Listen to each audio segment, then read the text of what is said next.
پروردگارا این قبارا و این دیاری ما خدایا نرسان، خدا نیاروش از این قصدی ما را خدا نجاده. این خانه این توست، این روز جمعه روز اجابت دعاست. خدا به فریاد ما امید دارم. خدا در قرآن گفتی لا تقنطوا من رحمت الله، هیچ با از رحمت من ناامید نشه. خدایا ما از رحمت تو ناامید نیستیم. خدایا رحمتت را بالای ما پایانداز گردان. پروردگارا از رحمتت ما را دور نگردان. از این مشکلی خدایا ما را نجات ده. پروردگارا این دیار تاجیکستان ما را خدایا از این پاک و اون را گم کرده هاش خدایا خودت هدایت کنو. پروردگارا تینجی آرامی را شامل حال ما گردان.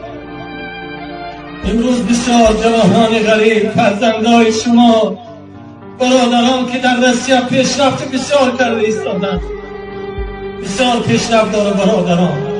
برادران خوف کلان است، خطر کلان است. همه فرزندای شما در اونجا هستند.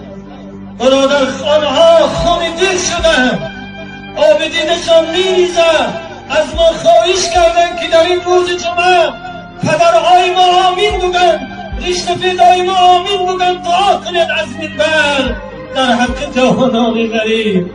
بیای یک جای دعا کنیم پروردگارا اون جوانان غریبی ما را از این بیماری نجات ده. آنها کی دستی آنها را میگیره، کی مشکلی آنها را آسان میکنه. کو پدر، کو مادر، کو اکا مادر، شاید جنازه آوردنش برادر جان. به این خاطر با آیندن شما قسم وای به حال پدری که دعا نکنه نصف شب. خیز نماز تهجد خوان، جوانی نازنین در حق پدر دعا بکن. دعای تو والله مبارکم پیش خدا. دعا بکن، نماز شب خوان. گفت پدر جانی من را در خانه نگهبانش کن. مشکل برای راستش بر هدایتش کن، کمکش کن. ساعت سلامت با وطن بازش گردان. بیای با شما یک جای دعا کنیم خداوندا از این بیماری آنها را نجات دهد.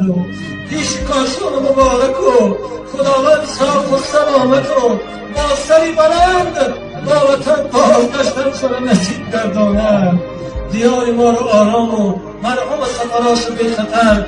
آمین یا رب العالمین برحمتک.